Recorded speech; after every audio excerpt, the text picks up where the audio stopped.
चलो अब next question बहुत सिंपल है। Consider the system of equation in X Y Z as, और ये इक्वेशन दी हुई है, इनका नॉन ट्रिवियल सोल्यूशन चाहिए।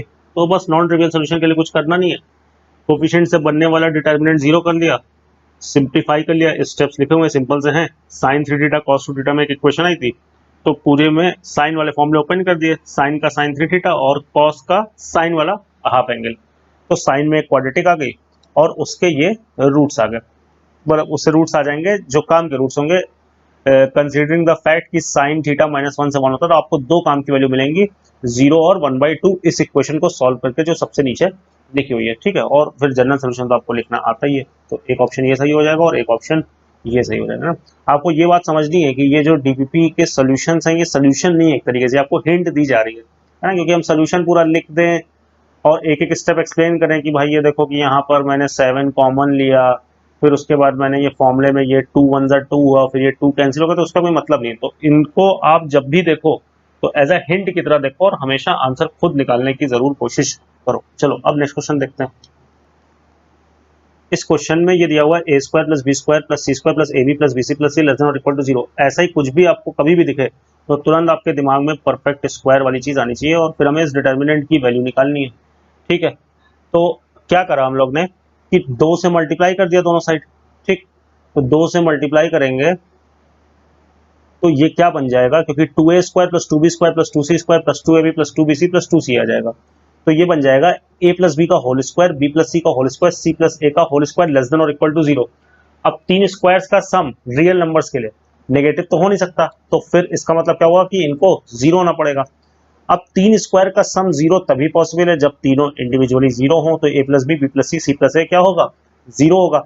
तो यानी कि ये कब पॉसिबल होगा, जब इन तीनों इक्वेशन को सॉल्व करेंगे कि तो a, b और c जीरो आ जाएगा। तो यहाँ पर आप a, b और c को जीरो रख दो और फिर ये जो डिटर्मिनेंट आएगा इसको कैलकुलेट कर लो, तो जो भी आपका आंसर आना होगा, किससे डिविजिबल है, 65 आ रहा है तो 5 और 13 से डिविजिबल है, तो आंसर आ जाएगा। तो ये जो ऊपर क्वेश्चन में इक्वेशन दी हुई है, ऐसी कभी भी इक्वेशन देखना तो हमेशा तुम्हारे दिमाग में परफेक्ट स्क्वायर आ जाना चाहिए। ठीक है, अब नेक्स्ट क्वेश्चन की तरफ बढ़ते हैं। अब इस क्वेश्चन में बोला है कि if there are three square matrices A, B and C of same order satisfying the equation A square is equals to A inverse, B is equals to A raised to the power 2 to the power n और C is equals to A raised to the power 2 to the power n minus 2, और फिर कुछ ये options दिए हुए हैं। तो ठीक है, हम लोग ने क्या किया यहाँ पर कि हमें 2 to the power n minus 2 यहाँ पर दिख रहा था, तो इस 2 की पावर n को हम लोग ने स्प्लिट कर लिया, ये पूरी चीज A की पावर में लिखी हुई है, तो 2 स्क्वायर और 2 टू द पावर n-2, तो मल्टीप्लाई करोगे तो फिर से 2 टू द पावर n आ जाएगा। अब ए स्क्वायर जो दिया हुआ है अपने को क्वेश्चन में, वो किसके बराबर दिया हुआ है, ये ए स्क्वायर किसके बराबर दिया हुआ है, ये ए इनवर्स के बराबर दिया हुआ है। तो फिर हम लोग ने क्या किया कि ए स्क्वायर की जगह ए इनवर्स लिख दिया, तो ए इनवर्स का स्क्वायर और into 2 to the power n-2।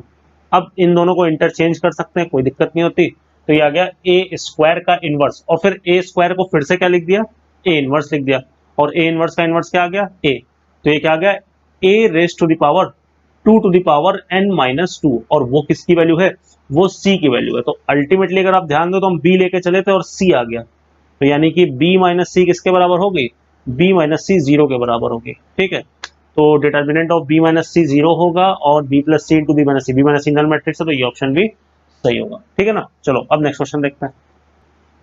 इसमें है tan mod x बराबर mod tan x है, तो हमें बताना है कि क्या ये सोल्यूशन आएगा। तो एक तो आप ग्राफ से सोच सकते हैं, दूसरा हम लोग ने ये बोला कि भाई ये दोनों ही इवन फंक्शन है, x की जगह -x रखोगे तो सेम चीज आएगी दोनों के केस में। तो हम क्या करें, केवल राइट हैंड साइड सोच ले क्या हो रहा होगा और लेफ्ट हैंड साइड सेम चीज होगी। ठीक, तो राइट हैंड साइड क्या होगा, मतलब पॉजिटिव एक्स एक्सिस के लिए क्या होगा कि tan mod x हमेशा tan x के बराबर हो जाएगा, और mod tan x के बराबर कब होगा, क्योंकि जब दोनों मतलब tan x बराबर tan x होगा तभी दोनों बराबर होंगे। क्यों, क्योंकि ये हमेशा पॉजिटिव है ना, ये पॉजिटिव नेगेटिव कुछ भी हो सकता है। हाँ, तो x ग्रेटर देन और इक्वल टू 0 के लिए tan mod x बराबर tan x हो जाएगा, और mod tan x कब होगा, फर्स्ट और थर्ड क्वाड्रेंट में जहां पर tan x पॉजिटिव होता है। ठीक है ना, तो फर्स्ट और थर्ड क्वाड्रेंट में क्या होगा कि tan x is equal to tan x की सिचुएशन क्रिएट हो जाएगी।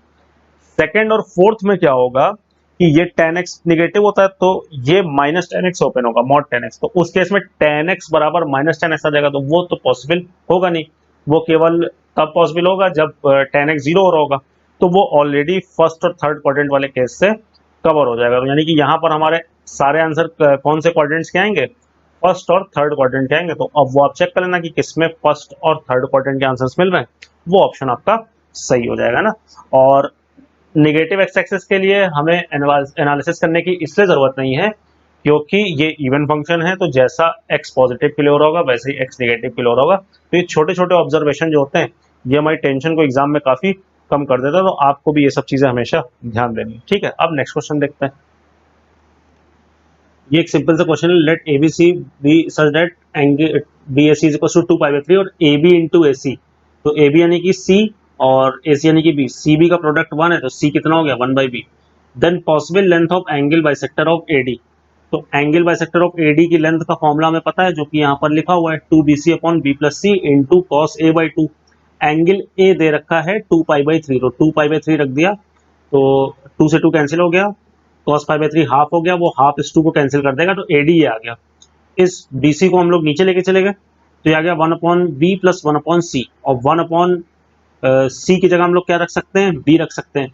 तो ये आ गया B प्लस 1/B, और चूंकि B साइड ऑफ ट्राइंगल है तो B ग्रेटर देन 0 होगा। तो AMGM इनइक्वालिटी से हमें पता है कि ये चीज हमेशा 2 या उससे ज्यादा आएगी। ठीक है, तो यानी कि जो एंगल बाइसेक्टर, क्योंकि जो डिनोमिनेटर है उसकी मैक्सिमम वैल्यू कितनी होगी, इनफाइनाइट, और मिनिमम वैल्यू कितनी होगी 2। तो अगर डिनोमिनेटर की मिनिमम वैल्यू 2 है तो पूरे फ्रैक्शन यानी कि AD की मैक्सिमम वैल्यू कितनी आ सकती है 1/2, है ना। मतलब AD की मैक्स वैल्यू कितनी आ सकती है 1/2। तो जो 1/2 या उससे छोटे ऑप्शन होंगे वो सही हो जाएंगे ना। तो सिंपल सा क्वेश्चन था, लास्ट में थोड़ा सा सीक्वेंस सीरीज का भी यूज हो गया था, तो आई होप आपको सोल्यूशन क्लियर होगा। चलो अब नेक्स्ट क्वेश्चन देखते हैं। ये क्वेश्चन है, if in a triangle whose circumcentre is origin A is less than sin A, then for any point A, B lying inside the circum circle of triangle ABC, हमें कुछ option बताने हैं। तो जैसे ये दिया हुआ है A इज लेस देन और इक्वल टू sin A, ठीक है, तो A/sin A is less then और इक्वल टू 1, और हमें ये पता है कि A/sin A जो होता है वो 2r के बराबर होता है। ठीक है ना, तो यानी कि जो 2r होगा वो लेस देन 1 होगा, यानी कि जो r होगा सर्कम रेडियस होगा वो हाफ या उससे छोटा होगा, और सर्किल का जो सेंटर है वो ओरिजिन पर है। ठीक है, तो मतलब सर्किल ऐसे होगा और उसका रेडियस वेरिएबल है लेकिन हाफ से हमेशा कम है। तो अगर सर्किल के अंदर कोई भी पॉइंट है A, B, ठीक है, तो उसकी जो ओरिजिन से दूरी होगी, क्योंकि पॉइंट सर्किल के अंदर है, तो जो उसकी ओरिजिन से दूरी होगी वो हमेशा 1/2 से बराबर या छोटी होगी, इनफैक्ट छोटी होगी क्योंकि पॉइंट अंदर लाई कर रहा है। ठीक है ना, तो इसकी ओरिजिन से दूरी कितनी होगी √A² प्लस B²। ये पॉइंट सर्किल के अंदर है तो रेडियस से छोटा होगा ये डिस्टेंस। तो वही ये इक्वेशन यहाँ पर लिखी हुई है कि A² plus B² less than 1/4 है। फिर उसके बाद हम लोग ने क्या किया कि AMGM इनइक्वालिटी लगा दी है A² और B² के लिए। तो A² plus B²/2 is greater than और equal to under root of A² B²। तो A² B² का अंडर रूट हो जाएगा मॉड AB। ठीक है, और यहां से हमें ये कंडीशन मिल जाएगी कि mod of AB less than और इक्वल टू 1/8, क्योंकि हम ये इंपोज कर देंगे कि A² plus B² is less then 1/4। ठीक, और फिर ये आपको ऑप्शन मिल जाएगा, और ये वाला ऑप्शन लाने के लिए आप चाहो तो इस कंडीशन को और इस कंडीशन को यूज कर सकते हो, या चाहो तो आप ये कॉचीज इनइक्वालिटी यूज कर सकते हो कि A² plus B²/2 is greater than और equal to A plus B का होल स्क्वायर/2। मतलब स्क्वायर्स का मीन हमेशा मीन के स्क्वायर से बराबर या ज्यादा होता है। चलो अब ये क्वेश्चन है, in a triangle ABC D is a mid point of side BC and AD is perpendicular to AC, then find the value of cos A into cos C। ठीक है, तो A से परपेंडिकुलर ड्रॉप किया गया है जो कि side BC के मिड पॉइंट पे आ रहा है, यानी कि CD और BD दोनों ही किसके बराबर होंगे A/2 के बराबर होंगे। ठीक है, उसके बाद इस राइट एंगल ट्राइंगल में cos C लिखेंगे तो cos C कितना हो जाएगा B/A/2। तो वहां से एक ये कंडीशन मिल गई। फिर बस कुछ नहीं करना है, उसके बाद हम लोग क्या करेंगे कि cos C को कोसाइन रूल से लिख देंगे। तो वो कितना होता है A² plus B² minus C² upon 2AB। तो ये इक्वेशन आ जाएगी। और इस इक्वेशन को सिंप्लीफाई करेंगे तो ये आ जाएगा 3b square is equals to a square minus c square. Simple सा कैलकुलेशन है। अब हमें निकालना था cos a into cos c। ठीक है, तो cos a के लिए तो हम लोग ने फॉर्मूला ओपन कर दिया और cos c की वैल्यू जो निकाल के आए थे 2b बाई a वो रख दी, और जब इसको कैंसिल करके जो कैंसिल हुआ तो उससे अल्टीमेटली अपने पास ये आ गया। और हमें ये ध्यान रखना है हर स्टेप पे कि 3b स्क्वायर बराबर a square plus c square हम यूज करना चाहें तो यूज कर सकते हैं। ठीक है ना, तो जैसे यहाँ पर सी स्क्वायर माइनस ए स्क्वायर वाला ऑप्शन लाना है तो बी स्क्वायर की वैल्यू रख देना यहां से यहां पर। ठीक है, तो ये आ जाएगा। और एक बार यहां पर ही तुम फिर से ए स्क्वायर माइनस सी स्क्वायर की जगह 3b स्क्वायर, ए स्क्वायर माइनस सी स्क्वायर की जगह 3b स्क्वायर रखोगे तो यहाँ पर आ जाएगा 2 इंटू सी स्क्वायर माइनस ए स्क्वायर, तो यहाँ पे माइनस 3b स्क्वायर आ जाएगा। नीचे चल रहा है 3ac, सिंप्लीफाई करना तो ये वाला ऑप्शन भी आ जाएगा, और ये तो पहले ही आ चुका है ना। तो सिंपल क्वेश्चन था, और जैसा कि मैं पहले भी बोल चुका हूँ कि सोल्यूशन ऑफ ट्रायंगल के क्वेश्चन अगर आपसे नहीं भी क्रैक हुए हैं तो बहुत ज्यादा टेंशन लेने की जरूरत नहीं। चलो आप आगे बढ़ते हैं। चलो ये तो एक सिंपल सा क्वेश्चन है, फर्जी सा। A B is a scalar multiple of B दे रखा है, ए मैट्रिक्स दे रखी, बी मैट्रिक्स दे रखी। तो स्केलर मल्टीपल ऑफ बी का मतलब है कि ए बी बराबर लैम्डा बी है। ठीक है ना, तो इसमें बस कुछ नहीं करना है, ए बी को आप मल्टीप्लाई कर लो और उसको लैम्डा बी के बराबर करके कंपेयर करके इक्वेशंस बना लो, तो ये इक्वेशन आ जाएगी होमोजीनियस। ठीक है, और फिर उस होमोजीनियस इक्वेशन का सोल्यूशन निकालने के लिए क्या कर लेना, क्योंकि होमोजीनियस इक्वेशन है तो हम लोग क्या करेंगे कि डेल्टा को जीरो कर देंगे। या इनफैक्ट आप ऐसे सोचो कि होमोजीनियस भी नहीं बनेगी, आप ऐसा सोचो कि ए और बी में 3 इक्वेशन बनेंगी, है ना। लैम्डा तो हमें वैल्यू निकालनी, ए और बी में 3 इक्वेशन बनेंगी। तो ऐसे सोचो कि ये ए को अगर तुम एक्स से रिप्लेस कर दो अपने समझने के लिए और बी को वाई से रिप्लेस कर दो, तो बेसिकली ये 3 लीनियर इक्वेशन है। और 3 लीनियर इक्वेशन का सोल्यूशन तब आता है जब वो कॉन्करेंट हो जाए, और कॉन्करेंट होने के लिए क्या होता है, कोफिशिएंट से बनने वाला डिटर्मिनेंट जीरो हो जाता है। तो इस डिटर्मिनेंट को जीरो करो तो तुम्हारे लैम्डा की वैल्यू आ जाएगी। ठीक है, और लैम्डा की वैल्यू रख के फिर ए और बी की भी वैल्यू आ जाएगी। ठीक है, हालांकि सोल्यूशन तब भी आ सकता है जब तीनों लाइंस पैरेलल हो जाए, है ना। तो वो केस भी चेक करके आप देख लेना, है ना, कि लाइंस पैरेलल तो नहीं हो रही है। बाकी इस डिटर्मिनेंट से तो आंसर आ ही जा रहा होगा ना। तो हम लोग ने क्या किया कि ए और बी में 3 इक्वेशन बनी, तो हमने ये सोचा कि ए और बी में 3 लीनियर इक्वेशन है, और 3 लीनियर इक्वेशन से अगर कंसिस्टेंट सोल्यूशन चाहिए होता तो हम इस डिटर्मिनेंट को जीरो कर देते हैं ना, तो उससे हमारा आंसर आ जाता है। और जो ये वाला केस है, मतलब तीनों ओवरलैपिंग लाइंस होंगी, उस केस में भी ये डिटर्मिनेंट जीरो होगा, है ना। हमें चेक क्या करना होता है कि अगर लाइंस ऐसी हुई तब भी डिटर्मिनेंट जीरो होगा, है ना। तो बस आप जब भी ऐसा कोई क्वेश्चन आए, स्ट्रेट लाइन में भी आए, वैल्यू निकालने के बाद एक बार रख के चेक कर लेना सिस्टम में कि ये वाली सिचुएशन तो नहीं बन रही है ना, क्योंकि इस केस में कंसिस्टेंट सॉल्यूशन नहीं है, इसमें इनकंसिस्टेंट है, नो सॉल्यूशन है। ठीक, फिलहाल इस क्वेश्चन में डेल्टा को जीरो करने से आपका काम बन जाएगा। चलो अब नेक्स्ट क्वेश्चन देखते हैं।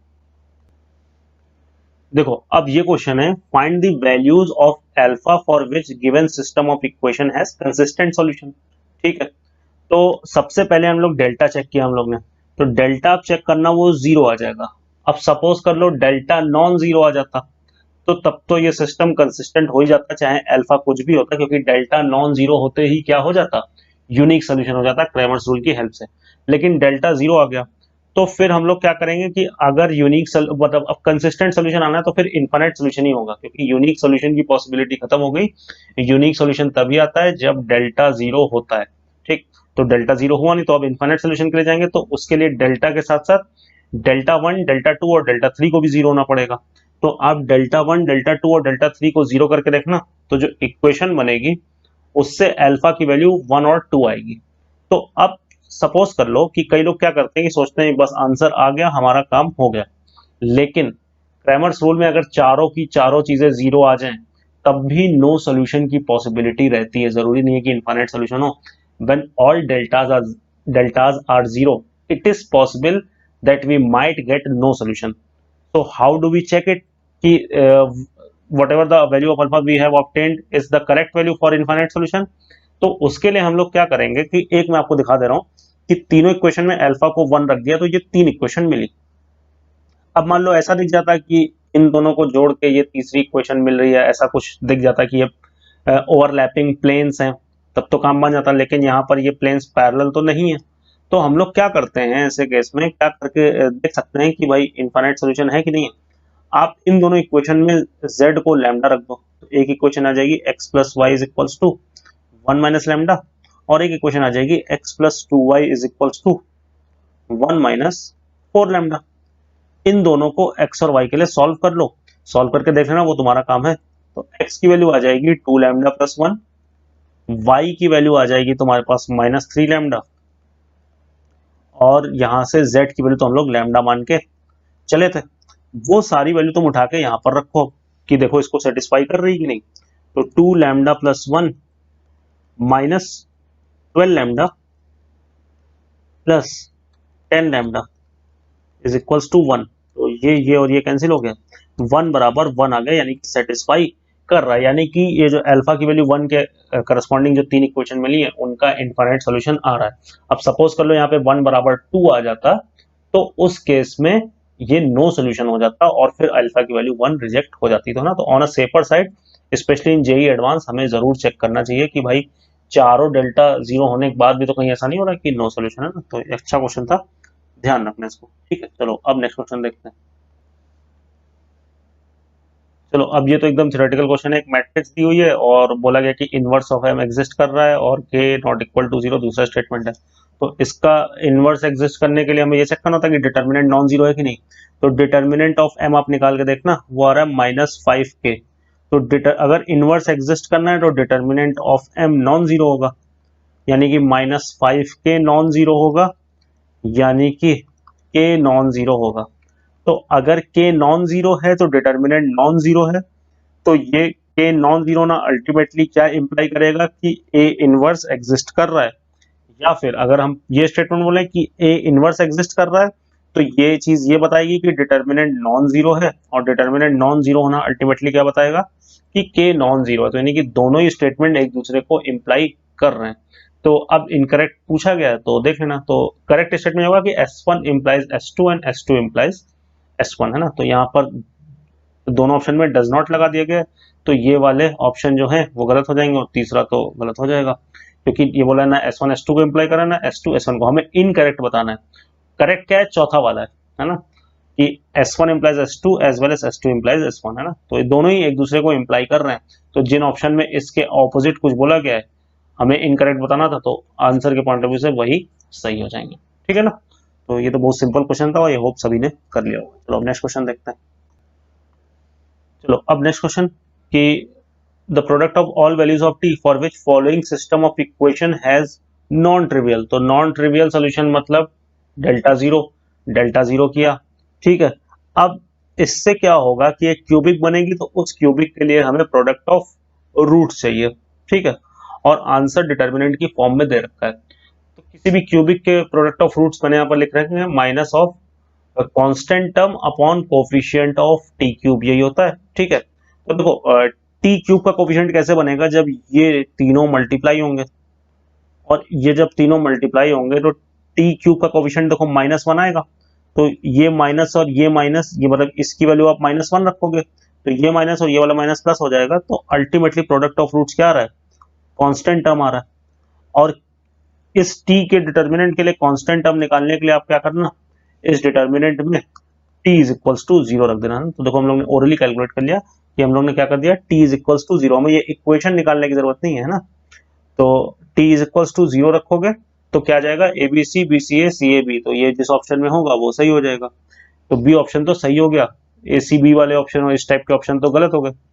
इस वाले ऑप्शन के लिए क्या करना, आप बेसिक डिटर्मिनेंट के मैनिपुलेशन करके ये प्रूव कर देना कि ये इसी के बराबर है ना। तो वो देख लेना आप कैसे कर सकते हो, वही C1 C2 और C3 में सब्ट्रैक्ट ऐड वैड करके जैसे आ रहा हो वो, मतलब बहुत मुश्किल नहीं होना चाहिए मेरे अकॉर्डिंग, तो बड़ी आसानी से प्रूव हो जाएगा। कैसे प्रूव हो जाएगा कि जैसे मान लो कि आपने कर दिया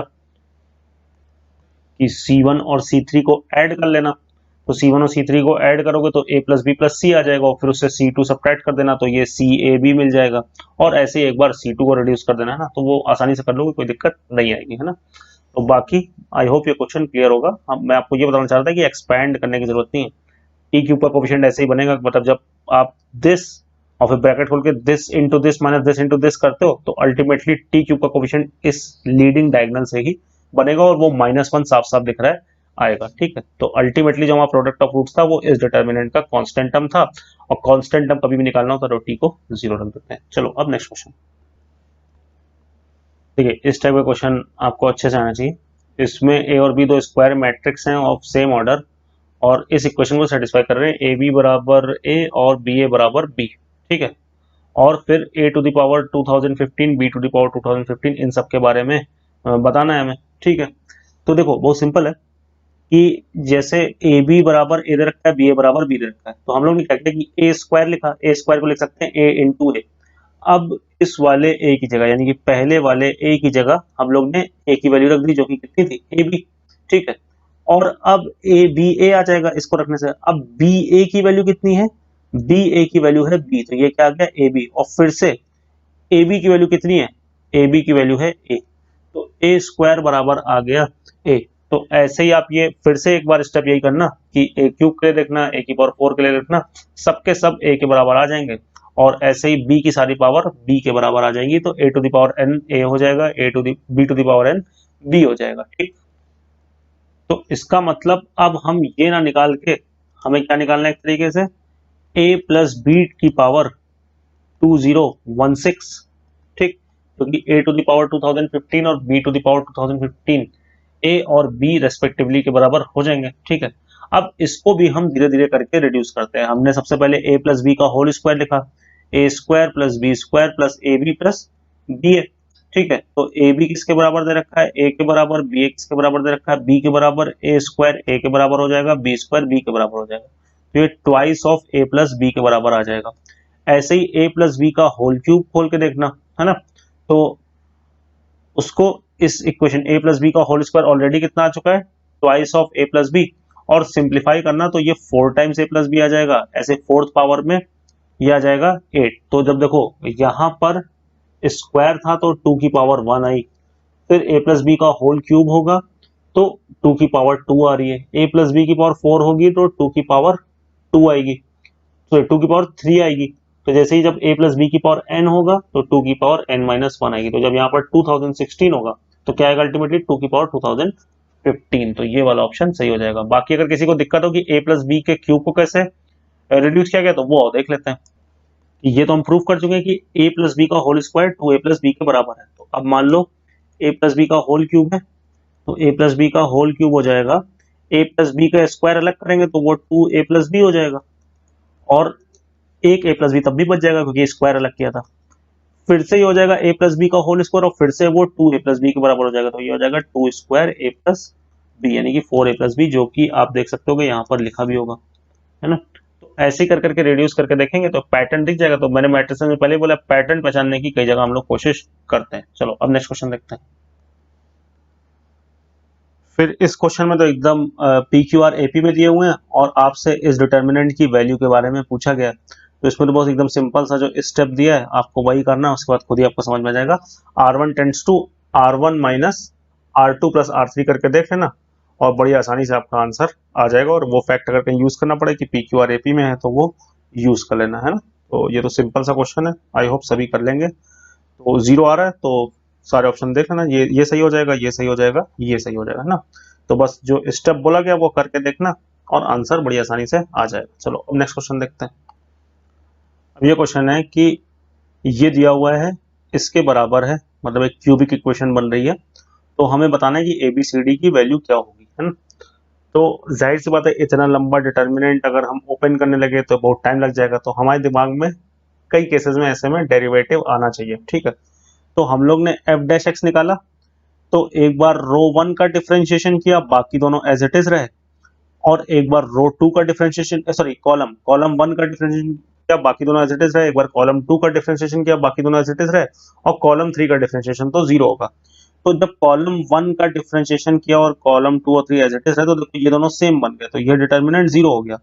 और जब हम लोग ने हमारे कॉलम 2 का डिफरेंशिएशन किया, बाकी दोनों एज इट इज रहे, तो यहाँ पर आ गया 2 6 14 और यहाँ पर आ गया 3 9 21। तो जब तुम कॉलम 2 से 2 कॉमन लोगे और कॉलम 3 से 3 कॉमन लोगे, तो देखोगे कि कॉलम 2 और कॉलम 3 सेम बन जाएंगे, तो अगेन ये डिटर्मिनेंट भी 0 हो जाएगा। तो f' 0 आ गया, यानी कि fx एक कांस्टेंट फंक्शन है। तो fx के कांस्टेंट फंक्शन होते ही a b और c तो सब जीरो हो गए, तो ये ऑप्शन सही, ये ऑप्शन सही, ये ऑप्शन सही। अब बात आती है कि अगर fx कांस्टेंट फंक्शन है तो कांस्टेंट की वैल्यू क्या होगी, तो उस कांस्टेंट को निकालने के लिए यहाँ पर x को जीरो रख दिया, तो ये डिटर्मिनेंट बनेगा। अब इस डिटर्मिनेंट को सॉल्व करके देख लेना, d की वैल्यू आ जाएगी, कांस्टेंट टर्म जो है वो d ही तो है ना, तो अगर d जीरो आ गया तो लास्ट वाला ऑप्शन सही हो जाएगा, d जीरो नहीं आया तो लास्ट वाला ऑप्शन गलत हो जाएगा। तो सिंपल क्वेश्चन था, आई होप क्लियर होगा। ये क्वेश्चन है कि ये डिटर्मिनेंट दे रखा है, तो डेल्टा के बारे में और डेल्टा स्क्वायर के बारे में कमेंट करना है। तो पहली चीज तो जो डेल्टा आएगा, अगर उसको एक्सपेंड करके देखना तो वो आएगा 3abc करके देख लेना, minus a cube minus b cube minus c cube, और हमें पता है कि a cube plus b cube plus c cube बराबर 3abc होता है अगर a plus b plus c zero हो। तो अगर a plus b plus c zero होगा तो a cube plus b cube plus c cube 3abc के बराबर होगा, तो ये कैंसिल होगा, कितना आ जाएगा जीरो। तो ये डी ऑप्शन सही हो गया, delta is equals to zero if a plus b plus c is equals to zero. अब जो ये वाला चीज लिखा हुआ है ना, ये तो आपको ऑब्जर्वेशन से ही पता होना चाहिए कि ये जो चीज लिखी हुई है ये बेसिकली इसकी कोफैक्टर मैट्रिक्स का डिटर्मिनेंट लिखा हुआ है। इसके तुम हर एलिमेंट को इसके कोफैक्टर से रिप्लेस करोगे तो यही वाला डिटर्मिनेंट आ जाएगा, ठीक है ना। इसके हर एलिमेंट को इसके कोफैक्टर से रिप्लेस करोगे तो ये डिटर्मिनेंट आ जाएगा। और हमें पता है कि delta cofactor is equal to delta की पावर n-1 होता है। यहाँ पर n की वैल्यू क्या है, 3 है, तो डेल्टा कोफैक्टर किसके बराबर आ जाएगा, डेल्टा स्क्वायर के बराबर आ जाएगा। तो ये ऑप्शन भी सही हो गया कि कोफैक्टर मैट्रिक्स का जो डिटर्मिनेंट होगा वो डेल्टा स्क्वायर के बराबर होगा। और फिर ये जो ये वाला ऑप्शन है, ये कोफैक्टर्स तो नहीं लिखे हुए हैं, तो इसके लिए यहाँ पर थोड़ा सा आपको मैनिपुलेशन करना पड़ेगा, थोड़ा सा दिमाग लगाना पड़ेगा। तो क्या किया गया कि डेल्टा कोई दो बार लिखा गया, एक बार तो ऐसे ही लिखा गया, एक बार क्या किया गया कि इन दोनों को इंटरचेंज कर दिया गया, मतलब कि रो 2 को और रो 3 को इंटरचेंज किया तो एक माइनस आएगा, है ना, और उस माइनस को फिर रो 2 में मल्टीप्लाई कर दिया तो ये आ जाएगा। अब इनको जब मल्टीप्लाई करके देखोगे तो देखोगे कि यही चीज आ जाएगी ना। तो ये थोड़ा सा दिमाग लगाने वाली चीज है, लेकिन ये जो ऑप्शन है ए, ये आपको आना चाहिए ना कि कोफैक्टर अगर इतना कुछ खतरनाक सा दिया हो कि एक डिटर्मिनेंट की हेल्प से कुछ इतनी खतरनाक सी चीज निकालनी हो तो तुरंत आपके दिमाग में कोफैक्टर डिटर्मिनेंट आना चाहिए ना, कोफैक्टर मैट्रिक्स का डिटर्मिनेंट आना चाहिए, ठीक है ना। अब नेक्स्ट क्वेश्चन देखते हैं। अब आ गया पूरी डीबीपी का सबसे आसान क्वेश्चन। इस सिस्टम के लिए नॉन ट्रिवियल सोल्यूशन होगा तो ए की वैल्यू क्या होगी, तो बस ठीक है, डेल्टा को जीरो कर दो, वहां से एक इक्वेशन बनेगी, वहां से ए की जो वैल्यू आनी होगी वो आ जाएगी। तो चेक कर लेना ये और ये ऑप्शन सही हो रहा होगा ना। तो आई होप ये तो सभी ने कर लिया होगा, ठीक। ये क्वेश्चन है, A is a square matrix of odd order such that A square plus A plus 2i is equal to 0, then which of the following option is true, ठीक है। और फिर सिंगुलर, स्क्यू सिमेट्रिक और ये सारी बातें बताई। तो हम लोग ने इस इक्वेशन से ये लिख लिया कि ए स्क्वायर प्लस ए बराबर माइनस 2i, दोनों साइड डिटर्मिनेंट लगा दिया। तो determinant of A square plus A is equals to यहां पर आएगा डिटर्मिनेंट ऑफ माइनस 2i, और हमें पता है कि डिटर्मिनेंट ऑफ के क्या होता है, k to the power n determinant of A, तो ये बेसिकली आएगा minus 2 to the power n determinant of I, जो कि 1 हो जाएगा। यहां से a कॉमन लेंगे और हमें ये भी पता है कि डिटर्मिनेंट ऑफ ए बी जो होता है वो determinant of a into determinant of B के बराबर होता है। तो ये इक्वेशन मिल जाएगी, और इधर minus 2 to the power n, तो जाहिर सी बात है वो जीरो नहीं होगा। तो दो नंबर्स का प्रोडक्ट जीरो नहीं है, यानी कि डिटर्मिनेंट ऑफ ए भी जीरो नहीं होगा and determinant of a plus I भी जीरो नहीं होगा, ठीक है। यानी कि A नॉन सिंगुलर मैट्रिक्स होगी, और odd order skew symmetric matrix का डिटर्मिनेंट जीरो होता है, लेकिन ये ऑड ऑर्डर है और डिटर्मिनेंट जीरो नहीं है, तो यानी कि A स्क्यू सिमेट्रिक नहीं हो सकती। अब चूंकि A नॉन सिंगुलर है तो उसका इनवर्स एग्जिस्ट करेगा, तो दोनों साइड A इनवर्स से मल्टीप्लाई कर देना यहाँ पर, तो A square into A inverse A आ जाएगा, A into A inverse I आ जाएगा, और I इंटू A इनवर्स आ जाएगा 2A inverse is equals to 0। तो उससे आपका डी ऑप्शन आ जाएगा, चेक कर लेना, ठीक है ना। तो आसान क्वेश्चन था, ना बहुत टफ ना बहुत सिंपल, बट आई होप सभी को क्लियर होगा। अब नेक्स्ट क्वेश्चन देखते हैं। चलो ये क्वेश्चन है, if the elements of a 2x2 matrix A R positive and distinct such that determinant of A plus A transpose का ट्रांसपोज इज इक्वल्स टू 0 है। तो कुछ नहीं करना है इसमें, आपको एक मैट्रिक्स मान लेनी है, ठीक है, और इस डिटर्मिनेंट का ट्रांसपोज मतलब इस मैट्रिक्स के ट्रांसपोज का डिटरमिनेंट जीरो, तो इस मैट्रिक्स का भी डिटरमिनेंट जीरो होगा, क्योंकि ट्रांसपोज मैट्रिक्स और मैट्रिक्स का डिटरमिनेंट बराबर होता है ना। तो मतलब ये चीज जीरो, यानी कि ए प्लस ए ट्रांसपोज का भी डिटरमिनेंट क्या होगा, जीरो ही होगा। तो हम लोग ने क्या किया कि ए प्लस ए ट्रांसपोज मैट्रिक्स लिख के उसका डिटरमिनेंट जीरो किया, तो हमें ये इक्वेशन मिल गई। ठीक है, तो यहां से आ गया बी प्लस सी का whole square is equal to 4ad, क्योंकि सब पॉजिटिव है तो मॉड वर्ड कहीं नहीं आएगा, तो आ जाएगा बी प्लस सी बराबर 2 स्क्वायर रूट ad। तो यहां से आ गया ये चीज जो यहाँ पर लिखी हुई है। दूसरी बात, चूंकि सब कुछ पॉजिटिव है तो b plus c by two, यानी कि b और c का arithmetic mean will be greater than their geometric mean, और डिस्टिंक्ट है तो इक्वालिटी भी नहीं आएगी ना, क्योंकि एम जेम इक्वालिटी में इक्वालिटी तभी होल्ड करती है जब नंबर्स बराबर होते हैं। ठीक है, तो b plus c by two root b c से बराबर हो, b plus c by two root AD का भी बराबर है, यानी कि root AD greater than root b c हो जाएगा। स्क्वायर कर दिया तो AD ग्रेटर देन BC, तो AD minus BC greater than zero, और AD minus BC is nothing but determinant of A। तो ये चीज प्रूव होगी, determinant of A is greater than zero. ठीक है, उसके बाद ये प्रूफ करना है अगर कि determinant of A greater than zero है, तो ये वाला ऑप्शन भी, मतलब ये तो प्रूव हो गया, ये वाला ऑप्शन भी आसानी से प्रूव हो जाएगा। क्यों? क्योंकि ये इसको आप लिख सकते हो determinant of A into determinant of A transpose. ठीक, और फिर determinant of A transpose determinant of A के बराबर होता है, तो ये डिटरमिनेंट ऑफ ए स्क्वायर, और डिटरमिनेंट ऑफ ए जीरो से बड़ा है, ए स्क्वायर जीरो या उससे बड़ा होता है, लेकिन चूंकि डिटरमिनेंट ऑफ ए जीरो से बड़ा है तो डिटरमिनेंट ऑफ ए स्क्वायर भी जीरो से ही बड़ा होगा, जीरो के बराबर भी नहीं होगा, तो ये ऑप्शन भी सही हो गया। ए माइनस ए ट्रांसपोज आप मैट्रिक्स निकाल लो और फिर उसका डिटरमिनेंट देख लो, तो वो कितना आ रहा होगा, बी माइनस सी का होल स्क्वायर आ रहा होगा, तो वो भी ग्रेटर देन जीरो होगा, क्योंकि बी और सी डिस्टिंक्ट है, तो ये ऑप्शन भी सही हो गया, है ना। तो आसान सा क्वेश्चन था, सिंपल से मैनिपुलेशन थे, और आई होप सभी को क्लियर था। बस एक ही स्टेप था कि हम लोग ने एम जी एम इक्वालिटी यहाँ पर लगाई है। चलो अब नेक्स्ट क्वेश्चन की तरफ बढ़ते हैं। चलो अब ये क्वेश्चन है, इस थीम पे जेई एडवांस में भी क्वेश्चन आ चुका है। ये ए मैट्रिक्स दी हुई है, ठीक है, और इसके जो एलिमेंट्स हैं वो -1 या 1 में ही भरे जा रहे हैं। तो टोटल 9 प्लेस हैं और हर प्लेस को भरने के 2 ही ऑप्शन हैं, तो टोटल कितनी मैट्रिक्स बनेंगी, 2 टू द पावर 9। ठीक है, ये तो पहली बात होगी। उसके बाद इसके डिटर्मिनेंट को एक्सपेंड किया तो ये 6 टर्म आएंगे जो कि यहाँ पर लिखे हुए हैं, यहां से लेकर यहां तक। अब क्योंकि सब कुछ 1 या -1 है तो तीनों का प्रोडक्ट भी या तो 1 होगा या -1 होगा, है ना। तो हम कोई दिमाग ना लगाएं, कुछ चीज ना सोचें, हमारे पास 6 नंबर लिखे हुए हैं, 6 नंबर सम या डिफरेंस में लिखे हुए हैं, और वो सब 1 या -1 है। मतलब वो 6 नंबर जिनसे बन रहे हैं, जिनके प्रोडक्ट से बन रहे हैं, वो सब 1 या -1 है।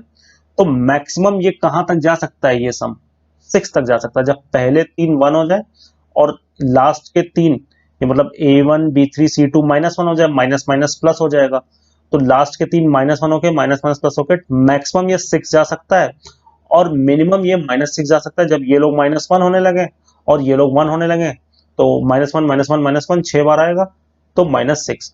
तो यानी कि ये तो पक्की बात है कि डिटर्मिनेंट ऑफ ए -6 से 6 के बीच में कहीं लाई करेगा, है ना। वो तो आप बड़ी आसानी से आई होप सोच सकते हो।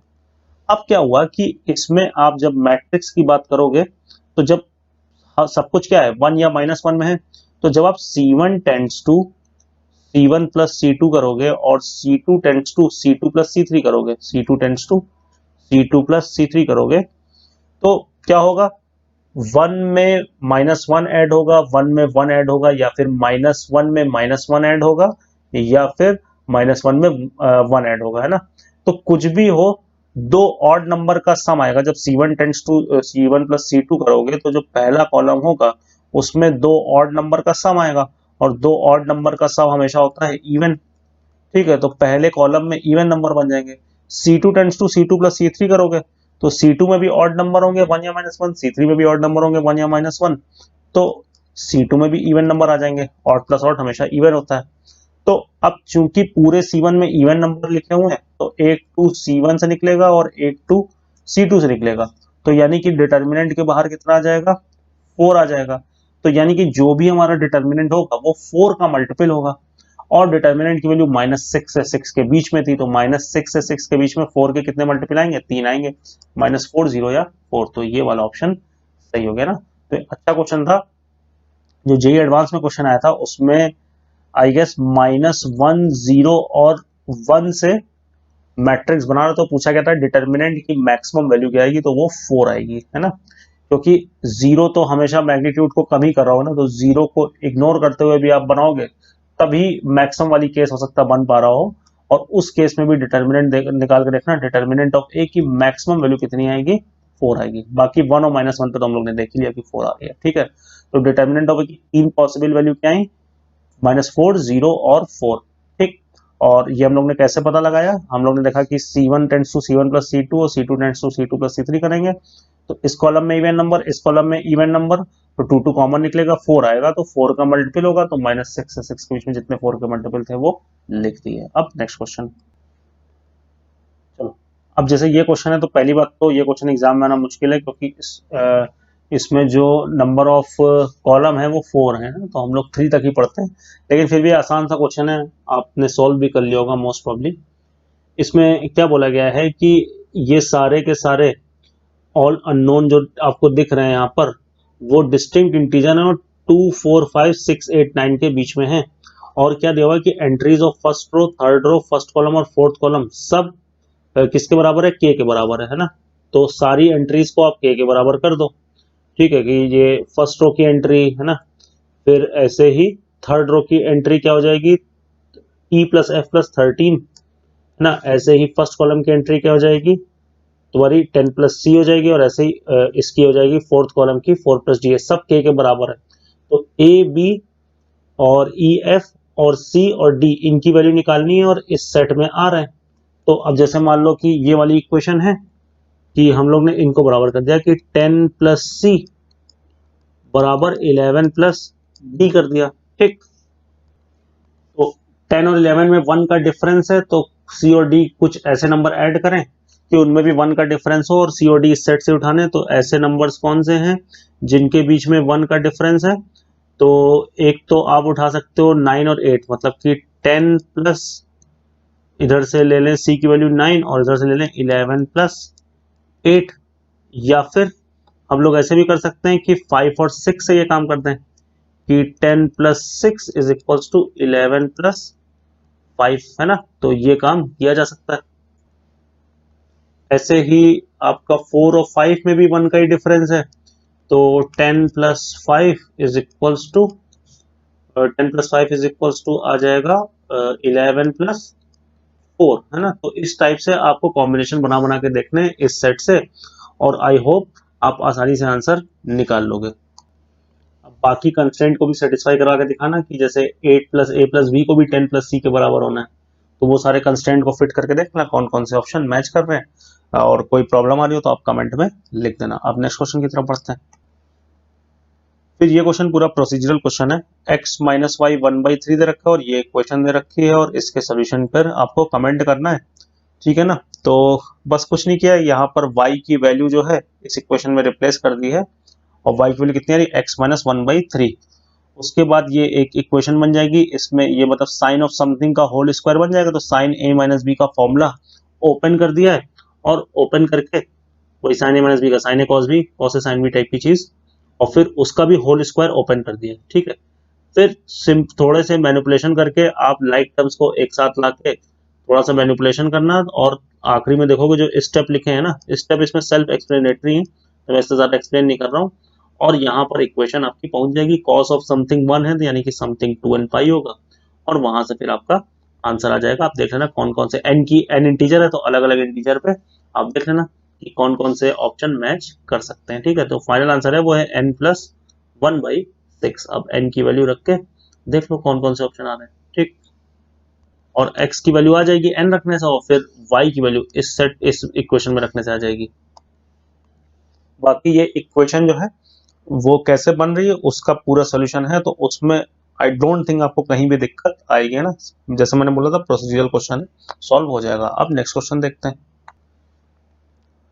अब इस क्वेश्चन में triangle ABC is inscribed in a circle of unit radius, और एबीसी का रेशियो दे रखा है, एंगल एबीसी का रेशियो दे रखा है, तो हमने एंगल x 2x और 4x मान लिया, सम पाई होगा तो x की वैल्यू π/7 आ जाएगी, तो एंगल ए हो गया π/7, एंगल बी हो गया 2π/7, और एंगल सी हो गया 4π/7। हमें सारे एंगल्स पता चल गए, ठीक है। उसके बाद आप देखते हैं क्या क्या हमसे पूछा जा रहा है।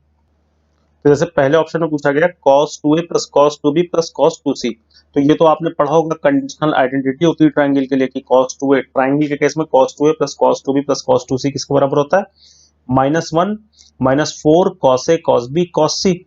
तो ये यहाँ पर ये इक्वेशन मिल गई। अब ये देखो एंगल्स जीपी में, और एंगल्स जीपी में होते हैं तो उसके लिए ये फॉर्मूला होता है जो मैंने यहाँ पर लिख रखा है आपके लिए, cos theta cos 2 theta cos 2 square theta up to cos 2 to the power n minus 1 theta कितना होता है sin 2 to the power n theta upon 2 to the power n sin theta. Proof कैसे कर सकते हैं, आप 2 sin थीटा से multiply divide करना और देखना एक चेन रिएक्शन स्टार्ट हो जाएगी। बस उस चेन रिएक्शन के लिए आपको हर स्टेप पे 2 से मल्टीप्लाई डिवाइड करना पड़ेगा। तो ये फॉर्मूला आता क्या है इसमें, देखो कि जो सबसे लास्ट वाला एंगल है वो 2 से मल्टीप्लाई हो जाता है और साइन आता है, ठीक, और नीचे हमेशा साइन थीटा रहेगा। मतलब यहाँ पर 2 to the power n theta जो दिखता है वो सबसे जो बड़ा एंगल होता है वो 2 से मल्टीप्लाई होकर दिखता है। तो यहाँ पर सबसे बड़ा एंगल 4π/7 है, तो वो 2 से मल्टीप्लाई होकर 8π/7 हो जाएगा। और नीचे क्या आता है साइन थीटा, थीटा कितना है π/7, तो ये आ गया। और यहाँ पे 2 टू द पावर 3 8 आपको दिख रहा होगा। अब साइन 8π/7 जो होगा वो बेसिकली साइन 8π/7 किसके बराबर होगा, ये बराबर होगा, इसको लिख लेंगे साइन पाई प्लस π/7, तो ये हो जाएगा किसके बराबर माइनस साइन π/7 के। और नीचे वाले π/7 से कैंसिल हो जाएगा, लेकिन एक माइनस माइनस होकर प्लस हो जाएगा, तो -1 + 1/2 कितना आ जाएगा -1/2, जो कि आपको ऑप्शन सी मिल जाएगा। ठीक है, फिर अगले में पूछा है a² + b² + c² की वैल्यू। ठीक है, तो देखो इसमें ये रेडियस 1 दे रखा है, तो ये 1 होगा, ये 1 होगा और ये 1 होगा, मतलब कि ये अगर o बोल दे तो OA OB OC 1 है। तो हम लोग ने क्या किया कि चूंकि हम लोग को cos 2a + cos 2b + cos 2c पता चल गया -1/2, तो हमने यही इक्वेशन लिखी और 3 ट्राइंगल, एक BOC, एक BOA और एक AOC, सब में कोसाइन रूल लगा दिया। cos 2a कोसाइन रूल के हिसाब से कितना हो जाएगा 1² + 1², और इसको A बोल दिया है, इसको B बोल दिया है और इसको C बोल दिया। हाँ, तो 1² + 1² माइनस A² अपॉन 2 × 1 × 1, ऐसे ही cos 2b ऐसे ही cos 2c लिख दिया। सिंप्लीफाई किया तो A² + B² + C² की वैल्यू आ गई। तो मतलब किन 3 ट्राइंगल्स में लगाया है कोसाइन रूल, एक BOC, एक BOA और एक COA। ठीक, उसके बाद लास्ट में चाहिए एरिया इस ट्राइंगल का, मतलब ट्राइंगल ABC का एरिया चाहिए। उसके लिए हम लोग ने क्या किया कि हम लोग ने बोला कि हम लोग 3 ट्राइंगल का एरिया निकाल देंगे, वही जो 3 ट्राइंगल अभी मैंने बोले है ना। तो इस ट्राइंगल का एरिया क्या होता है, वही ट्राइंगल का एरिया का जो भी थोड़ी देर पहले फॉर्मूला देखा था, half AB sin C type वाला जो फॉर्मूला होता है कि इंक्लूडेड मतलब दो साइड का प्रोडक्ट 2 से डिवाइड करो और इंक्लूडेड एंगल का साइन। तो इस ट्राइंगल का एरिया कितना हो जाएगा, half into 1 into sign 2a, है ना, हाफ कॉमन आ जाएगा, half into 1 into sign 2a। ऐसे ही इस वाले ट्राइंगल का एरिया कितना हो जाएगा, half into 1 into sign 2c, और ऐसे ही half into 1 into sine 2b, half common आ जाएगा।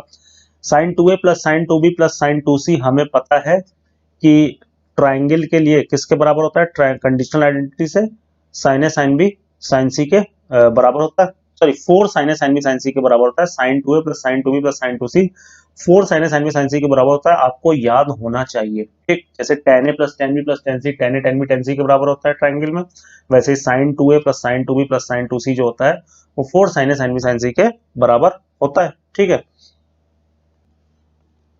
तो 2 sin π/7 sin 2π/7 sin 4π/7, ठीक है, इसकी वैल्यू अब अपने को निकालनी है। देखो साइन 4π/7 और साइन 3π/7 बराबर ही होंगे। खैर ये वैल्यू मैं अलग से आपको बताता हूँ कि कैसे निकालेंगे, 2 sin π/7 sin 2π/7 sin 4π/7, तो और वो समझते हैं अलग से ना, और वो समझ लिया तो फिर आंसर भी आ जाएगा इस क्वेश्चन का। कई लोगों को पता भी होगा कैसे निकाली जाती है, चलो देखते हैं। देखो क्या किया है कि sin π/7 sin 2π/7 sin 4π/7 को स्क्वायर रूट में लिखोगे तो इन तीनों लोगों का स्क्वायर हो जाएगा। तो sin π/7 दो बार होगा, तो एक बार तो sin π/7 ही लिखा रहने दिया, और एक बार sin theta is equal to sin pi minus theta से 6π/7 लिख लिया। ऐसे 2π/7 को एक बार 5π/7 लिख लिया, और ऐसे ही 4π/7 को एक बार 3π/7 लिख लिया।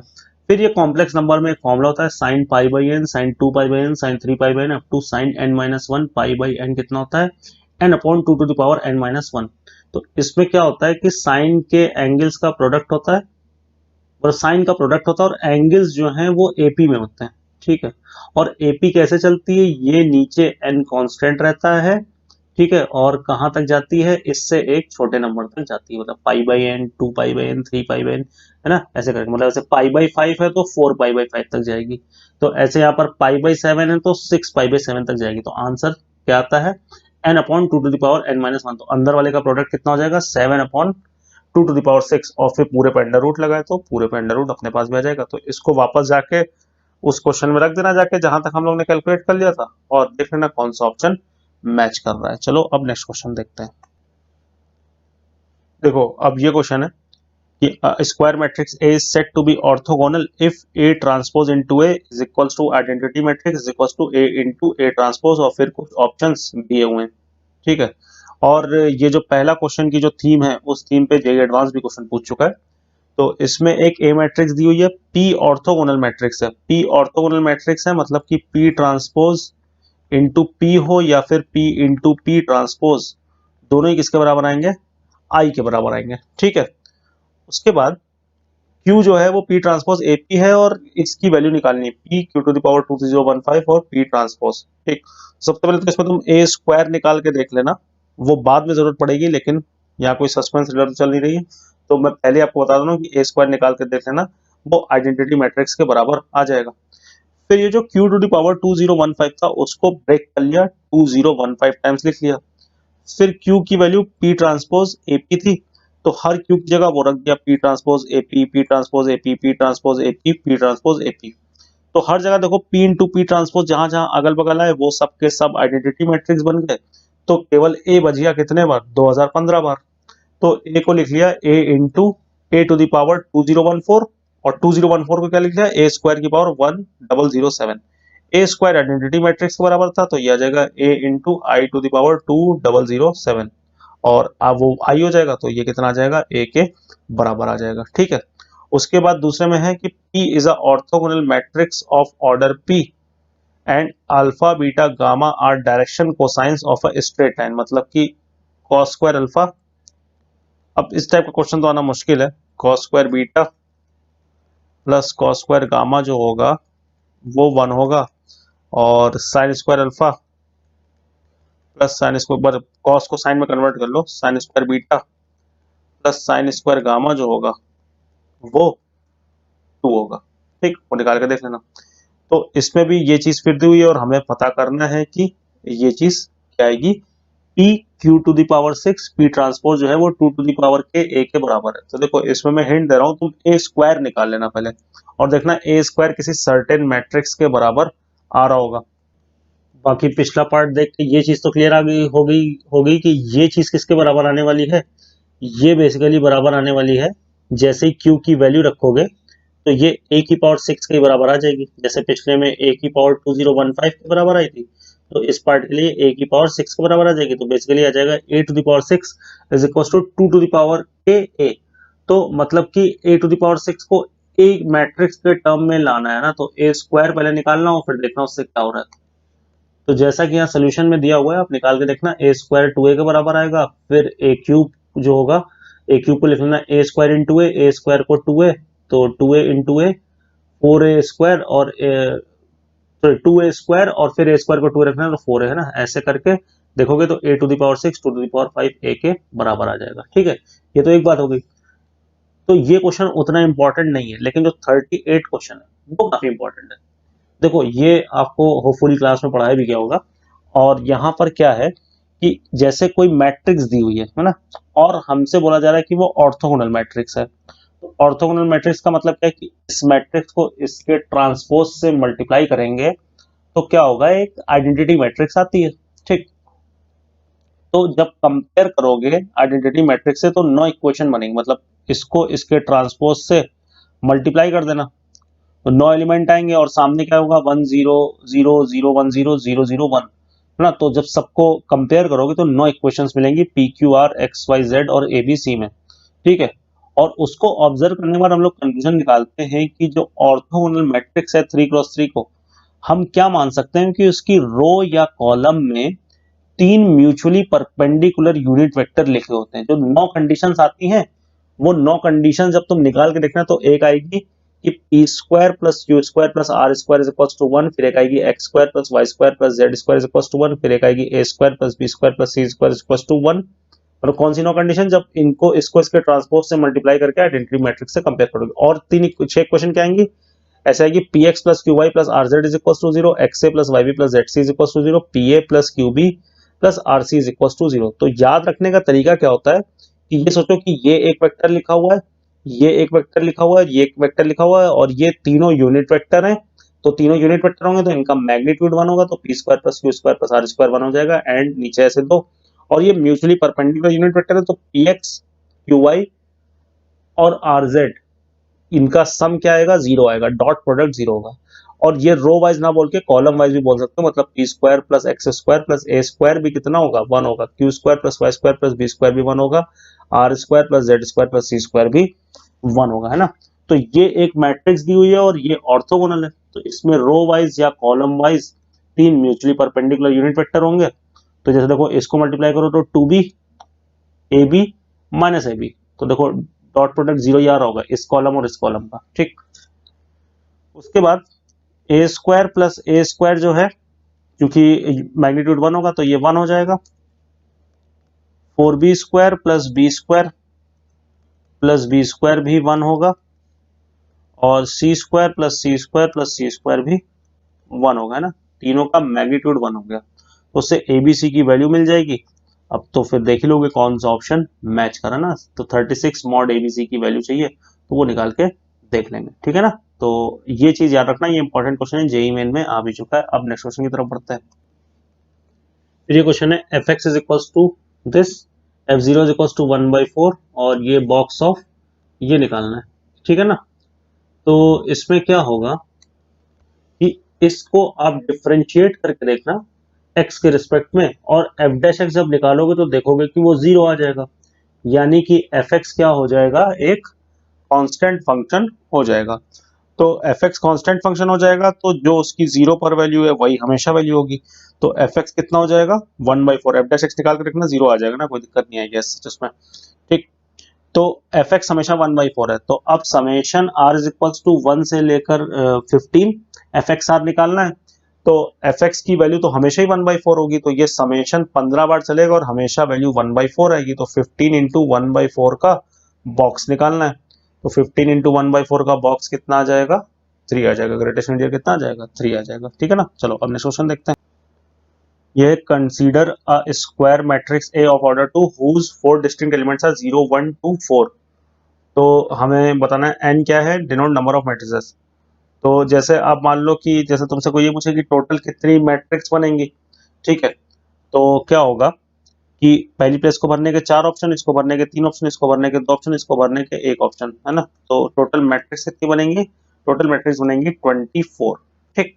अब देखो क्या होगा कि जैसे बोला कि possible non negative value of determinant है, चलो ये तो बाद में देखते हैं, पहले ये वाला ऑप्शन देखते हैं कि sum of values of determinants corresponding to all such n, मतलब जितनी मैट्रिक्स बनेंगी उनके डिटर्मिनेंट का सम क्या होगा। देखो मैट्रिक्स इवन नंबर में बन रही है।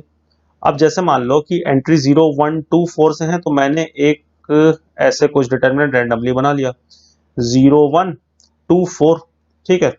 इसका डिटर्मिनेंट कितना आ रहा है? -2। फिर मैंने क्या किया कि इसी वाले में 2 कॉलम को इंटरचेंज कर दिया 1 4 0 2। तो अब डिटर्मिनेंट की प्रॉपर्टी से सॉरी कितना आने लगेगा? डिटर्मिनेंट 2 आने लगेगा।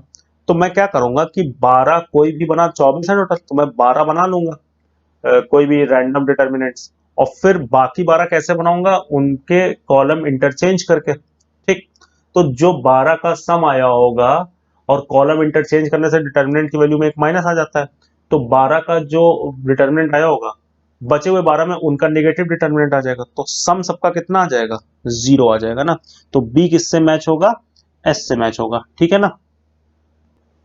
बाकी वैल्यू ऑफ डिटर्मिनेंट क्या हो सकती है, तो वो तो जैसे मान लो कि मैंने ये केस बनाया तो 2 और -2 मुझे दिख गया, तो वैसे ही आपको और केसेस बना के देखने होंगे कि जैसे मान लो कि मैं ऐसे रख दूं कि भाई जिस डायगोनल के लॉन्ग लीडिंग या ट्रेलिंग जहां पर 0 आएगा वो पार्ट तो चला जाएगा, जैसे मान लो एक मैट्रिक्स मैंने ऐसे बना ली, तो इसका डिटर्मिनेंट कितना आ जाएगा, 8 आ जाएगा। तो 8 आया है तो -8 भी आएगा, और ऐसे ही 1 और 4 को एक डायगोनल पे रख दो तो 4 भी आ जाएगा। तो पॉसिबल वैल्यूज ऑफ डिटर्मिनेंट देखो ये लिखी हुई है, -8, -4, -2, 2, 4 और 8। तो जो जो पॉसिबल वैल्यू ऑफ डिटर्मिनेंट आ रही हो वो मैच करवा दो। तो P और Q और पॉसिबल नॉन नेगेटिव पूछी ना, तो यही दोनों हो जाएंगे। ठीक, नॉन नेगेटिव पूछी है, बाकी जीरो कहीं आ नहीं रहा है। ठीक है, चलो तो यही मैच हो जाएगा। ठीक, बाकी अब आपको ये पता चल चुका है कि डिटर्मिनेंट्स की क्या क्या वैल्यू आ सकती है। तो ऑप्शन सी और डी अब आप खुद से चेक कर सकते हो, बाकी नीचे सोल्यूशन भी लिखा हुआ है, लेकिन मेरे ख्याल से अब आप बिना सोल्यूशन देखे भी इनको ट्राई करोगे तो आराम से ट्राई कर सकते हो। और जहां तक मुझे उम्मीद है कि मैक्सिमम स्टूडेंट्स ने अगर ये डीपीपी अटेम्प्ट की होगी तो ये 40 वाला क्वेश्चन सभी ने कर भी लिया होगा। ठीक है ना, तो ये हमारे डीपीपी 6 का कंक्लूजन हो गया। और इसमें हम लोग ने मैट्रिसेस, डिटर्मिनेंट्स, ट्रिग्नोमेट्री और सोल्यूशन ऑफ ट्रायंगल के क्वेश्चंस कवर किए हैं। और जैसा कि मैंने सोल्यूशन ऑफ ट्रायंगल के बारे में आपको बोला, तो वो ध्यान रखना है, ज़्यादा सेंटिमेंटल होने की जरूरत नहीं है। मैट्रिसेस, डिटर्मिनेंट और ट्रिग्नोमेट्री की अच्छे से प्रैक्टिस करो, हाइट एंड डिस्टेंस की प्रैक्टिस करो। ठीक है, और फिर जब टाइम बचे तब सोल्यूशन ऑफ ट्रायंगल को टाइम देना। चलिए, थैंक यू वेरी मच।